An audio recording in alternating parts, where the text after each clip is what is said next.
நான் வந்து பாலா சார்ட்டையும் அமீர் சார்ட்டையும் கற்றுக்கிட்ட விஷயத்த அதில் பண்ணிவிட்டு அவங்ககிட்ட பண்ணாத ஒரு விஷயம் பண்ணணும், அவங்க இது பண்ணணும் அப்படி தான் நினச்சேன். அவங்க பேரை கெடுத்துடக்கூடாது மொதல். ஏன்னா அவங்க 2 படமும் பெஸ்ட்டாக பண்ணிட்டாங்க. இவருக்கு ஒரு சேது இருக்குது, இவருக்கு ஒரு பருத்தி வீரன் இருக்குது. அப்போ இது இன்னும் எனக்கு பேர்டன். வீட்டை சேலஞ்சாக போயிட்டு அங்கே நான் மாட்டிக்கிட்டேன்னு முழிச்சேன். இப்போ தம் அடிக்க வரல, அந்த சீனில் தம் அடிக்கணுன்னே திட்டுறாங்க. நீ அப்பயே பழகிருக்கலாம், இருப்பா பழகுற நைட்டு நானாக உட்காந்து பழகுனேன், நீங்கள் திட்டக்கூடாது. ஏன்னா அடிக்க வராது சார், வரல, பற்ற வைக்கவும் வராது, இப்போ வரைக்கும் பற்ற வைக்க வராது. இப்போ பற்ற வைக்கிறதுக்கு ஒரு ஐடியா பிடிச்சேன். அதில் டும்கா வருவான் சார் அந்த பையன் வந்து காலம். அவன் வந்து அப்படி வந்து ஸ்டைலாக போகணும். அவன் இங்கிட்டு இருந்தெல்லாம் எடுத்தான் சார். அவன் படத்தில் பார்த்தா அவன் தான் எனக்கு பற்ற வச்சு கொடுப்பான். இந்த கேரக்டர் எழுதும்போது யாராக நான் வந்தது இது ரஜினி கமல் படமாக இருந்தால் எப்படி இருக்கும், ஸ்ரீதேவி இவங்க 3 பேர் நடித்தா அப்படி இருக்கும். அப்படி தான் நான் வச்சு அதை முடித்த பிறகு இது என்னவா ட்ரீட் பண்ணி, ஏன்னா 80s நான் யோசிக்கும் போது எனக்கு ஒரு ஃபோட்டோ வந்து ஒரு இன்ஸ்பயர் ஆச்சு. என்னென்னா அது பாலச்சந்தர் சாரோட 3 மூச்சு. நம்ம ஆளுங்க தானே நம்மள இவ்வளவு தூரம் சப்போர்ட் பண்ணி கூட்டிட்டு வந்தாங்க. அவங்களுக்கு தெரியாதா அவங்களோட பெஸ்ட் ஹாலிடேஸ் நம்ம கூட தான்.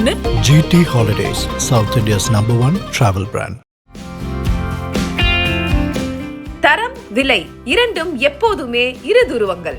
அந்த இரு துருவங்களையும் இணைப்பதுதான் ஃபன் ஸ்டோரி.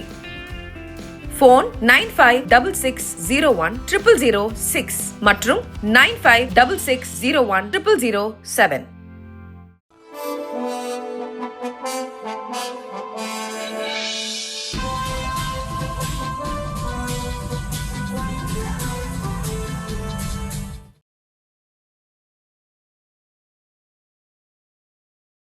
உங்களுடைய இயக்கத்துக்கு பாலா குருநாதர், நடிப்புக்கு அப்படி யாரையும் அப்படி குருவாக இல்லை சார். அந்த கேரக்டர் என்னவா நம்ம டைரக்டராக இருந்தனால அப்படி தான் சார் நம்ம நடித்தோம். நான் வந்து பாலா சார்ட்டையும் அமீர் சார்ட்டையும் கற்றுக்கிட்ட விஷயத்த அதில் பண்ணிவிட்டு அவங்ககிட்ட பண்ணாத ஒரு விஷயம் பண்ணணும், அவங்க இது பண்ணணும் அப்படி தான் நினச்சேன். அவங்க பேரை கெடுத்துடக்கூடாது மொதல். ஏன்னா அவங்க 2 படமும் பெஸ்ட்டாக பண்ணிட்டாங்க. இவருக்கு ஒரு சேது இருக்குது, இவருக்கு ஒரு பருத்தி வீரன் இருக்குது. அப்போ இது இன்னும் எனக்கு பேர்டன். அப்போ இவங்க பேரை கெடுத்துடக்கூடாது. நம்ம நல்ல படம் எடுக்கிறோமோ இல்லையா, ஆனால் இவங்க பேரை கெடுக்காமல் ஒரு படம் பண்ணணும், அடுத்து வரணும் அப்படின்றனால. ஸோ அந்த இது இருந்தது. இவங்ககிட்ட கற்றுக்கிட்ட விஷயங்கள்லாம் நமக்கு, ஏன்னா கற்றுக்காமல் இவங்களோட இன்ஸ்பிரேஷன் நமக்கு எப்படி இருந்தாலும் வந்துடும். அதை வச்சு நம்ம ஒரு படம் பண்ணிட்டோம். பட் நடிப்புக்கு இன்ஸ்பிரேஷன் அப்படின்னா அது நான் யாரையும் இல்லை. ஏன்னா நம்ம ஒரு கேரக்டர் உருவாக்கிட்டோம் சார். நம்ம மைண்டில் டைரக்டராக ஒன்று இருக்குது, இப்படி தான் பண்ணணும், அப்படி தான் பண்ணணும். அப்படி பண்ண ஒரு விஷயமாக தான் நான் அதை பார்க்குறேன். ஏன்னா நம்ம பார்த்த மனிதர்கள் யார் இன்ஸ்பிரேஷனாக, நம்ம சந்தித்த மனிதர்கள், நம்ம பார்த்த மனிதர்கள், உண்மையாக வாழ்ந்தவங்க, நான் அவங்கள சந்தித்தேன், இவங்க தான் சார் இன்ஸ்பிரேஷன். அதுதான் இந்த சுப்பிரமணியபுரத்துக்கு நான் யாரை சந்தித்தனோ, யார் எப்படி இருக்கணும்னு நினச்சனோ அதுதான் இன்ஸ்பிரேஷனாக நான் நினச்சேன். அவங்க தான் நடிப்புக்கும் அது இன்ஸ்பிரேஷன். இந்த பொண்ணு எப்படி இருக்குன்னா நான் பார்த்த பொண்ணாக இருக்கும், அது துளசி இப்படி தான் இருக்கணும்னு நினச்ச ஒரு விஷயம். நான் சந்தித்ததோ, நான் கடந்து வந்தவங்களோ, இவங்க இந்த மனிதர்கள் தான், நம்மளை சுற்றி உள்ள மனிதர்கள் தான் இன்ஸ்பிரேஷன் நடிப்புக்கு. அப்படி தான் நான் இதில் பார்த்துட்டேன். ஆனால் கதை எழுதும்போது இது என்னவா யாராக இந்த கேரக்டர்ஸ் இருக்கணும் அப்படின்னு யோசித்தேன் சார். அது யோசிச்சது போது நான் வந்து ஜெய் கேரக்டர் வந்து அழகர் கேரக்டர். அந்த அழகர் கேரக்டர் வந்து கமல் சார் இன்ஸ்பிரேஷனை வச்சுக்கிட்டேன். நீங்கள் கேட்குற இந்த கேரக்டர் எழுதும்போது யாராக நான் வந்தது இது ரஜினி கமல் படமாக இருந்தால் எப்படி இருக்கும், ஸ்ரீதேவி இவங்க 3 பேர் நடித்தா அப்படி இருக்கும். அப்படி தான் நான் வச்சு அதை முடித்த பிறகு இது என்னவா ட்ரீட் பண்ணி, ஏன்னா 80s நான் யோசிக்கும் போது எனக்கு ஒரு ஃபோட்டோ வந்து ஒரு இன்ஸ்பயர் ஆச்சு. என்னென்னா அது பாலச்சந்தர் சாரோட 3 மூச்சு. யார் ரஜினி சார் வந்து இப்படி திரும்பியிருப்பார், இந்த கேரக்டர் இப்படி திரும்பியிருக்கும். ரஜினி சார் இப்படி கமல் சாரும் ஸ்ரீதேவியும் அப்படி லவ் பண்ணிகிட்ருப்பாங்க. அவர் அப்படி முளைச்சி பார்ப்பார், ஒரு ஸ்டில் இருக்கும். அதுதான் வந்து காஸ்டியூமுக்கும் எல்லாத்துக்குமான இன்ஸ்பிரேஷனாக நான் எடுத்தேன். ஸோ அதை பார்த்த பிறகு எனக்கு நினச்சி இந்த கேரக்டர் இப்படி வடிவமைக்கணும். அப்படி நீங்கள் படம் பார்த்தீங்கன்னா அழகர் வந்து போட்டிருக்க ஷர்ட் ஃபுல்லாக கலர்ஃபுல்லாக போட்டிருப்பார், டிசைனாக போட்டிருப்பார். அது வந்து கமல் சாரோட பேட்டர்ன் இருக்குது. டிஸ்கோ சிவியிருப்பார், கமல் வந்து டிஸ்கோ சிவிப்பார். இது வந்து ஜெயோட கேரக்டர். என்னோடய பரம்பன் கேரக்டர் எப்படி இருக்குன்னா, ரஜினி சர்மா இந்த ஃப்ளிப்பு போட்டு டபுள் பாக்கெட்டு கட்டம் போட்ட செட், அவர் படங்கள் பெல் பாட்டம் கட்டம் போட்டது, ஸ்டெப் கட்டிங்னு சொல்கிற அந்த காலத்தில் வந்து அவர் இப்படி தான் சிவியிருப்பார். ஸோ இதுதான் இந்த தாடி தான் ஒன்று இதாக இருந்ததை தவிர, பட் இதுதான் வந்தது. அவங்கள பார்த்தீங்கன்னா அந்த டாலர் முதற்கொண்டு இதெல்லாம் வச்சது வந்து ஸ்ரீதேவி மேடம் அவங்கள இன்ஸ்பிரேஷன் வச்சு. இது இப்படி இருக்கணும், கேரக்டர் ஸ்கெட்சாக நம்ம பண்ணும்போது இவங்கெல்லாம் இப்படி இந்த இதில் இருக்கணும், அப்படி அவங்க இன்ஸ்பிரேஷன் ஆச்சு பண்ண சார். அதை சொன்னது கூட இப்போ யாரோ ஒரு நண்பர் வந்து இது அவங்க ஃபோட்டோவை போட்டே போட்டிருந்தாங்க. அழகரா இவர் இருந்தா அப்படின்னு ஒரு ஸ்டில் போட்டாங்க, அது பார்த்தேன். அழகரா கமல் சார் இருந்தா அப்படி, பரம்பனா ரஜினி சார் அந்த காரில் தம் அடிச்சுட்டு, அதான் அந்த ஸ்டைல் முதற்கொண்டு நான் வச்சது. அப்படி பண்ணது சார். நடிக்கும்போது நம்ம எழுதின கதாபாத்திரத்தை சரியாக நடிக்கிறோம், அந்த ட்ரான்ஸ்ஃபர் ஆகுதுன்னு நினச்சிங்களா? நான் நடித்ததெல்லாம் தூக்கி போட்டேன் சார். ஃபஸ்ட்டு டே 2 டே நான் மட்டும்தான் சார் சரியாக நடிக்கலை, எல்லாருமே நல்லா நடித்தாங்க சார். டைரக்டராக நான் பார்க்கும்போது அப்போ பார்ப்போம்ல சார், அப்போ வந்து உடனே வந்து டிஜிட்டல் அதில் பார்க்கும்போது எல்லாருமே நல்லா இருக்காங்க, நான் மட்டும்தான் சரியில்லை படத்தில். ஜெய் எல்லாருமே செட் ஆகிட்டாங்க. ஜெய்க்கு நம்ம சொல்லி கொடுத்தாச்சு, எல்லா கேரக்டரும் செட் ஆகும். இந்த 4 பேர் வச்சு எடுக்கும்போது நான் மட்டும்தான் கம்மியாக இருக்குது, சரியாக பண்ணலை. எனக்கே தெரியுது என்னன்னு ஒரு யோசிச்சுட்டே இருக்கேன். யோசிச்சுட்டு நான் மட்டும் சரியாக நடிக்கணும்னு எனக்கும் தெரியுது. அப்புறம் என் கேமராமேன்ட்டும் கேட்டேன், ஆமாம் கொஞ்சம் வீக்காக இருக்குது. எல்லாருமே பார்த்துட்டு எல்லாரும் அந்த கருத்தை தான் சொன்னாங்க. சரி என்ன பண்ணுறோம், ஏன் எங்கள் யாரெல்லாம் உங்கள் முகத்துக்கு நேரம் எல்லாருமே அசிஸ்டன்ட் முகம்னு முதல் படம் தானே சார், தனியாக கூப்பிட்டு கேட்பேன், ஒருத்தவங்களாம் கேட்டேன். எனக்கு டவுட்டாக இருந்தோடனே சொல்லலை, உண்மையை சொல்லுங்கள் என்ன இல்லை சார், நீங்கள் தான் கேமராமேன் ஓப்பனாக சொல்லிடுவாப்புல, எதிர் வந்து சொல்கிறாப்புல. அசோக் என் கசின்னு சொல்கிறாரு, ஏதோ இதாக இருக்கணும். எல்லாருமே சொல்லிட்டாங்க. என் அசிஸ்டண்ட்டு இருந்தாங்க, துரைவாணனும் பிரபு இவங்களாம் இருக்கும். அவங்களும் கரெக்டாக சொல்கிறாங்க, இல்லை சார் தப்பாக தான் சார் இருக்கும். எனக்கு தப்பாக இருந்தனால அந்த இது இருந்துச்சு. மறுபடியும் எடுத்தோம், மறுபடியும் தப்பாக தான் இருக்குது. ஏன்னா என்னை மட்டும் நல்லா நீட்டாக வேறு இருந்துட்டேன். எனக்கு மட்டும் நல்லா பேண்ட்டு ஷர்ட்டை கொடுத்துட்டாரு, எனக்கு காஸ்டியூமர் நல்ல ட்ரெஸ்ஸு கொடுத்தேன். நான் மட்டும் தான் சாஃப்ட்வேரில் இருந்து வர மாதிரி இருக்கும், மற்றவங்களாம் ரவுடியாக இருக்காங்க, நம்ம மட்டும் தான் தப்பாக இருக்கும். அங்கே ஒன்று இன்னொன்று என்ன சார், நான் எங்கே மிஸ்டேக்குன்னு நான் நைட் ஃபுல்லாக யோசிச்சுட்டு அந்த இதை பிடிச்சிட்டேன் சார், இதுதான் அப்படின்றது. என்னென்னா சார், நான் என்ன பண்ணேன்னா, நான் அங்கே உட்காந்துருக்கும்போது டைரக்டராக தான் உட்காந்துருக்கேன். நான் என்ன பண்ணுறேன், இவன் டைலாக் கரெக்டாக சொல்கிறானா, இவன் டைலாக் ஃபாலோ பண்ணுறேன். நான் உட்காரும்போது இவங்களை ஃபாலோ பண்ணிகிட்டே இருந்தேன் சார். இவன் சொன்னாரா, இவன் சொன்னாங்க. இப்போ நான் சொல்லும்போது அது உண்மையாக இல்லை, நான் என் டைலாகை சொல்லிடுறேன், ஆனால் அது கரெக்டாக இல்லை. ஆனால் அவங்களாம் கரெக்டாக பண்ணாங்க. அப்போ மறுபடியும் நான் பண்ணும்போது அப்புறம் தான் யோசி, மானிட்டர் இருக்குது, அசிஸ்டன்ட் இருக்காங்க, கேமராமேன் இருக்காங்க, இவங்க பார்ப்பாங்க.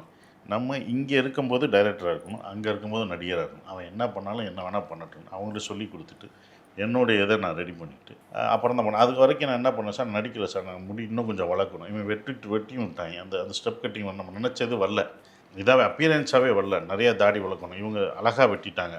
அப்போ அழகாகவும் அது வந்து நீட்டாக இருக்கேன், நான் அழகுன்றது நீட்டாக இருக்கேன், எல்லாரும் ரஃபாக இல்லை, நீட்டாக இருக்கேன். இந்த நீட்னஸ் தேவைப்படாது.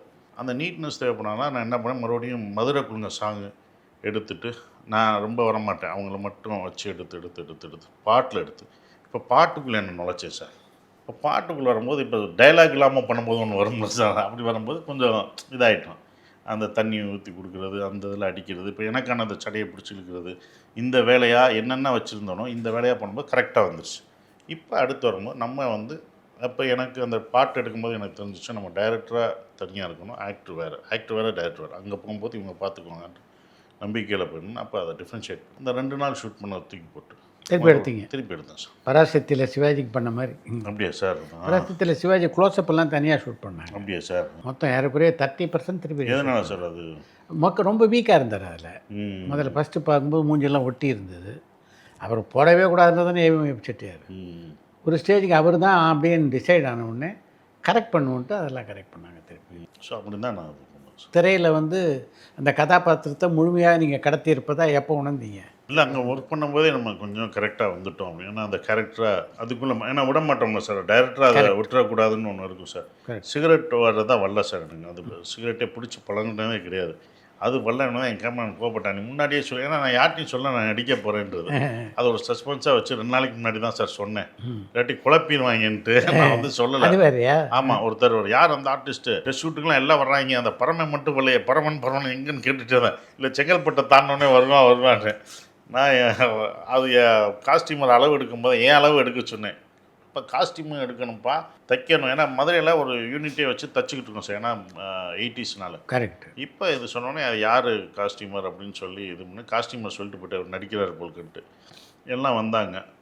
கேமராமேன் எல்லாம் என்ன ஓகே, நீயே டைரக்ட் பண்ணிட்டு நீயே இது பண்ணிடலாமா, அது கஷ்டம் அப்படின்னால நான் பண்ணிடுறேன்னு சொல்லிட்டேன். வீட்டை சேலஞ்சாக போயிட்டு அங்கே நான் மாட்டிக்கிட்டேன்னு முழிச்சேன். இப்போ தம் அடிக்க வரல, அந்த சீனில் தம் அடிக்கோடனே திட்டுறாங்க, நீ அப்பயே பழகிருக்கலாம், இருப்பா பழகிறேன். நைட்டு நானாக உட்காந்து பழகினேன், இவங்க திட்டக்கூடாது, ஏன்னா அடிக்க வராது சார், எனக்கு வரல. பற்ற வைக்கவும் வராது, இப்போ வரைக்கும் பற்ற வைக்க வராது. இப்போ பற்ற வைக்கிறதுக்கு ஒரு ஐடியா பிடிச்சேன். அதில் டும்கா வருவான் சார் அந்த பையன் வந்து காலம். அவன் வந்து அப்படி வந்து ஸ்டைலாக பண்ணுவான். அவன் இங்கிட்டு இருந்தெல்லாம் எடுத்தான் சார். அவன் படத்தில் பார்த்தா அவன் தான் எனக்கு பற்ற வச்சு கொடுப்பான். ஓ எல்லா சீனும் அவன் தான் பற்ற வச்சான். நான் அதான் சீட்டு கையில் வச்சுருப்பேன், அப்படி வாங்கிட்டு அப்படி போயிடுவேன். நான் பிடிச்சி கொடுப்பேன். இப்படியே இந்த பிடிக்காததுக்கு ஒரு சீன் பண்ணிட்டீங்க. இப்படியே பண்ணாங்கன்னா அந்த ஊதி இழுத்து கரெக்டாக வரல. இங்கிட்டு வருது, காது வழியாக வருது, மூக்கு வழியாக வருது, கரெக்டாக வாய் வழியாக வரமாட்டேங்குது. என்ன நான் யோசிச்சு வச்சு அப்புறம் ப்ராக்டிஸ் பண்ணி வந்துடுச்சு சார். அதுக்கப்புறம் கடைசி அதுதான் சார் அப்புறம் எடுத்தேன்.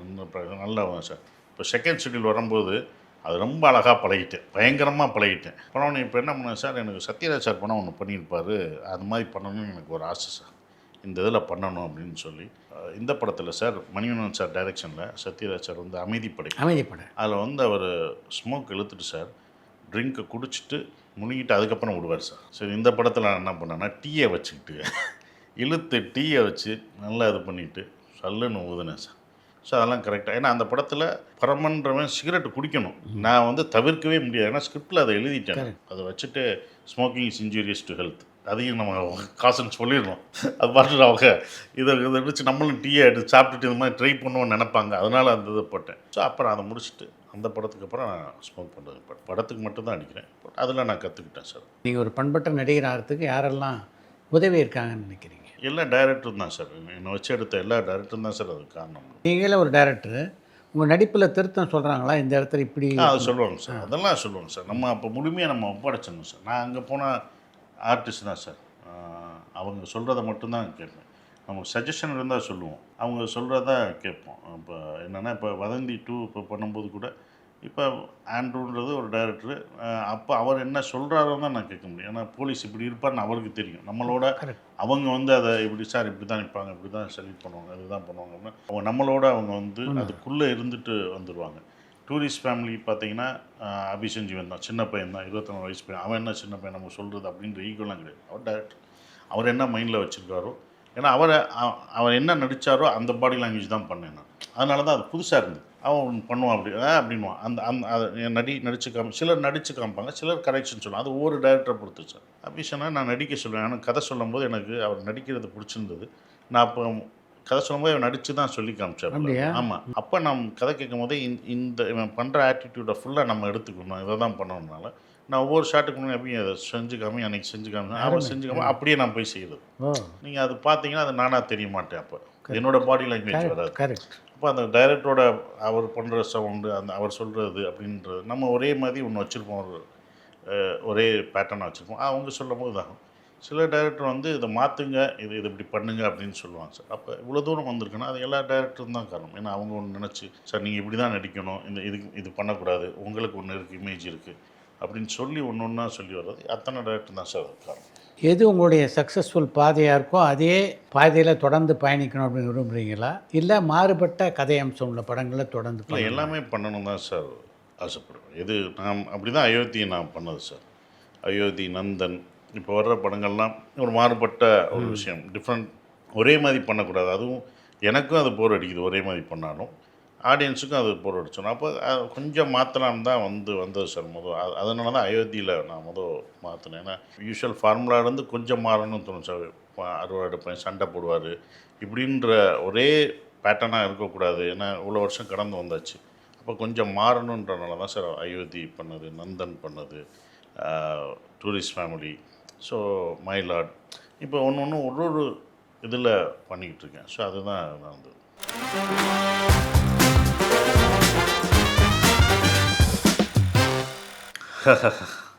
பாபா இவர் வந்து பாலுமகேந்திரா இவருக்கு ரொம்ப பிடிக்கும். பாபா ஆமாம், பாபாவுக்கு ரொம்ப பிடிக்கும். அவரோட இதே வந்து அவரோட அங்கே வச்சுருக்காரு. நான் போயிருக்கேன், இது அவருடைய இடத்துக்கு போனது தான்.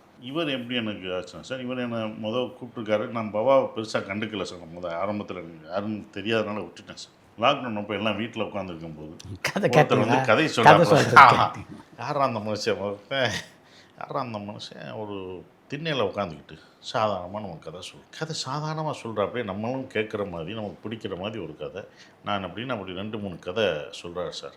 ஜெயமோகனோட அறம் சொல்கிறாரு, ஒவ்வொரு எல்லா கதையும் சொல்கிறாரு. கருணா அவர் எழுதின ஒரு கதை சொல்கிறார், எனக்கு ரொம்ப பிடிக்குது. எல்லாருமே அதை பார்க்குறோம், ரொம்ப ரசிக்கிறோம். யார் இந்த போனால் அவருக்கு ஃபோன் அடிச்சிட்டேன் சார்.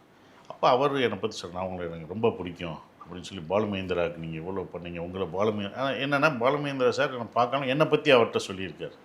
ஸோ இதெல்லாம் சொன்னோன்னே எனக்கு பிடிச்சி லாக்டவுன் முடிஞ்சவொடனே அவரை சந்திக்கணும்னு சொல்லி அவர் போய் சந்தித்தேன் சார். அவர் கதை சொல்கிறது எப்படி எல்லாருக்குமே பிடிக்குமோ அது எனக்கு ரொம்ப பிடிச்சி அந்த ரசிகனாகி அவரை பார்த்து, ஏன்னா ஒருத்தர் எல்லாருக்குமே அவர் பிடிக்குது. ஏன்னு காரணம் அந்த கதை சொல்கிறது இயல்பாகவும், அந்த கதை சொல்ல ரொம்ப புரியாத மாதிரி சொல்லுவாங்க. ரொம்ப இயல்பாக ஒரு திண்ணையில் வேட்டியை கட்டிக்கிட்டு ஒரு சட்டையை போட்டு ஒரு சாதாரண ஒருத்தர் திண்ணையில் உட்காந்து சொல்லும் போது நம்ம ஊரில் நம்ம பாட்டிகளும் நம்ம தாத்தாக்களும் நம்ம அப்பாக்களும் அம்மாக்களும் உட்காந்து திண்ணையில் சொல்ல மாதிரி அப்படி இருந்த அந்த மாதிரி தான் எல்லாருக்கும் ஒரு ஃபீல். அப்படி நட்பு உருவானதா சார்.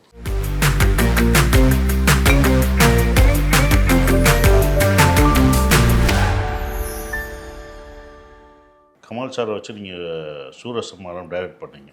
அது ஒரு இங்கிலீஷ் பட தழுவலா சார், என்ன சார் அது? ஆங்கில படத்துடைய நேரடி தழுவல் கிடையாது. ஒரு சில காட்சிகள் ஆங்கில படத்தில் அந்த நான் பார்த்தது ஒரு காட்சி, அந்த படியில் அந்த குழந்தை, அது அன்டச்சபிள்ஸில் இருந்து அந்த இது நான் அதை பார்த்தது. பட் எப்படி சார் உங்களுடைய அனுபவம் அந்த அந்த படம் கமல் சாரை வச்சு சூரசம்ஹாரம் பண்ணுறது எப்படி வந்தது சார்? அது ஒரு ப்ளசண்ட் எக்ஸ்பீரியன்ஸ் தான். நான் டைரக்ட் பண்ணுறதுக்காக கமல்ஹாசன் அட்வான்ஸ் கொடுக்கல. அப்போ நம்ம சீரியஸாக படம் பண்ணிகிட்டு இருந்தோம். எல்லா நடிகர்களும் நம்ம கம்பெனி நடிச்சுங்க. நடிகர்கள் சிவாஜி நடிச்சிருக்காரு, கமல்ஹாசன் வாழ்க்கை ஜல்லிக்கட்டு 2 படம் சிவாஜி பண்ணார். விஜயகாந்த் நடிச்சிருக்காரு, சத்யராஜ், மோகன், கார்த்திக், பிரபு எல்லாம் நடிச்சிருக்காங்க. கமல்ஹாசனுக்கு அட்வான்ஸ் கொடுத்துருந்தோம் நம்ம படம் பண்ணுறதுக்கு. நாள் தள்ளிகிட்டே இப்போ இந்த நம்ம டேட் கொடுக்குறது தள்ளிட்டே இருந்தது. அப்போ ஒரு தடவை கமல்ஹாசனை ஷூட்டிங்கில் பார்த்தபோது நீ டைரக்ட் பண்ணுறியா சொல்லி உடனே டேட் கொடுக்குறேன்னாரு. அப்படி தான் அந்த படத்தை நான் டைரக்ட் பண்ணது அமைஞ்சது. அதுக்கப்புறம் அந்த டைரக்ட் பண்ணுறது அப்படின்றது ஒரு மிகப்பெரிய எக்ஸ்பீரியன்ஸ். என்னென்னா இன்னி வரைக்கும் என்ன நீங்கள் படம் டைரக்ட் பண்ணாலும் கமல்ஹாசனை டைரக்ட் பண்ண அப்படின்போது அது ஒரு மார்க் ஆகிடுது. அந்த படமும் பார்த்திங்கன்னா இன்றைக்கும் அந்த படத்தை பார்த்து கொண்டாடுறவங்க நிறைய பேர் இருக்காங்க சார். நல்ல படம் சார். அது அப்போயே அந்த கஞ்சா அந்த அபீன் அந்த இதை பற்றி அப்போயே சொல்லியிருப்பீங்க. ஸ்டைலிஷான படம் ஒன்று, பாடல்கள் ரொம்ப நல்ல படங்கள் இதாக இருக்கும். பட் அது ஸ்டோரி யார் சார்?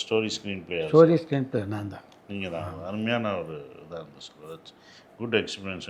இன்னும் நீலக்குயிலே அந்த பாட்டெலாம் சூப்பர் சாங். எல்லா பாட்டும் அதில் இட்டு சார். அது அதில் நான் ஏன் இதை சொல்கிறேன்னா சார், அது அவர் பேர் அதிவீர பாண்டியன். அப்படி அதிவீர பாண்டியன்றது அதை நான் ஒரு டைட்டிலாகவே நான் ரெஜிஸ்டர் இன்னும் 15 வருஷமாக நான் ப்ரொடியூசர் கவுன்சிலில் அந்த அதிவீர பாண்டியன் அந்த பேர் எனக்கு ரொம்ப பிடிச்சனால சார் நான் ஒரு போலீஸ் ஸ்கிரிப்டை பண்ணி வச்சுருந்தேன் சார். அதுக்கு அதிவீர பாண்டியன் அந்த சூரசம்ஹாரம் அந்த பேரை தான் எடுத்து வச்சு அந்த படத்துலேயே நான் பண்ண தவறுது. சூரசம்ஹாரம் வைக்காமல் அதிவீர பாண்டியன் IAS IPSன்னு வச்சுருந்தா அந்த படம் இன்னும் கொஞ்சம் பெட்டராக ரீச் ஆகிருக்கும். நீங்கள் நினச்சா நான் வச்சுட்டேன்ப்பா. அதிவீரமான நான் சுப்பிரமணியம் பண்ணி முடித்தோடனே ஒரு போலீஸ் படம் பண்ணேன். 18 வருஷமாக இன்னும் ரெஜிஸ்டர் பண்ணி அதை வந்துகிட்டே இருந்துச்சு. அதோட டைட்டில் அதிவீர பாண்டியன் தான் சார். அதை வைக்கிறதுக்கு காரணமாக இருந்தது ஒரு பத்திரிகையாளர். தினத்தஞ்சில் அதிவீர ராமபாண்டியன்னு சினிமா நிருபர் இருந்தார். அவர் தான் சினிமா செய்திகள்லாம் எழுதுவார். அப்போ அவருடைய பேர் இன்ஸ்பிரேஷன் தான் அதை வச்சோம். தொடர்ந்து ரசிகர்கள் உங்களை ஒரு நடிகராக எதிர்பார்க்கலாமா, இயக்குனராக எதிர்பார்க்கலாமா, இல்லை நடிகர் இயக்குனர் அப்படின்னு மாறி மாறி எதிர்பார்க்கலாம்? ரெண்டுமே மாற்றி எனக்கு கடன் இருந்தனால நான் டைரக்ஷன் பண்ண முடியல சார். அதுதான் முதல் காரணம். ஏன்னா உங்களுடைய குருநாதர்களான பாலாவையும் அமீரையும் எப்போ கடைசியாக சந்திச்சிங்க? ஒவ்வொரு நாளும் 10-12 மணி நேரம் உழைச்சி கஷ்டப்பட்டு சம்பாரித்து மொத்தத்தையும் கடன் கட்ட வேண்டியிருக்கு அப்படின்போது எப்படிப்பட்ட மனநிலையில் தொடர்ந்து சார் அது ரொம்ப அதனால தான் சார் நான் எல்லாருக்கும் ஒரு அனுபவப்பட்டவனால சொல்கிறது கடன் வாங்கி பண்ணாதீங்கன்ற ஒரு விஷயம். கடன் என்கிட்ட வர ப்ரொடியூசர்ட்டே நான் சொல்கிற ஒரு விஷயம். நம்ம மாற்றிக்கணும். நம்ம இன்னொருத்தவங்க மாற்றணும்னு நினைக்கிறதே தப்புன்னு தான் நினச்சேன். அதை விட்டு வெளியில் வரும்போது நம்ம இன்னொருத்தவங்க எதிர்பார்க்கிறதே தப்புன்னு இன்னொரு நண்பர் இருக்கணும், இவர் நம்மளை தூக்கி விடணும், அவரை தூக்கி யாரும் தூக்கி நம்ம தான் கீழே விழுந்தால் நம்ம தான் சார் ஊண்டி எந்திரிக்கணும். பரபரப்பான சினிமா செய்திகள், நட்சத்திரங்களின் பேட்டிகள், சினிமா வரலாறு ஆகியவற்றை பார்க்கவும் படிக்கவும் உங்களுக்கான இணையதளம் touringtalkies.co.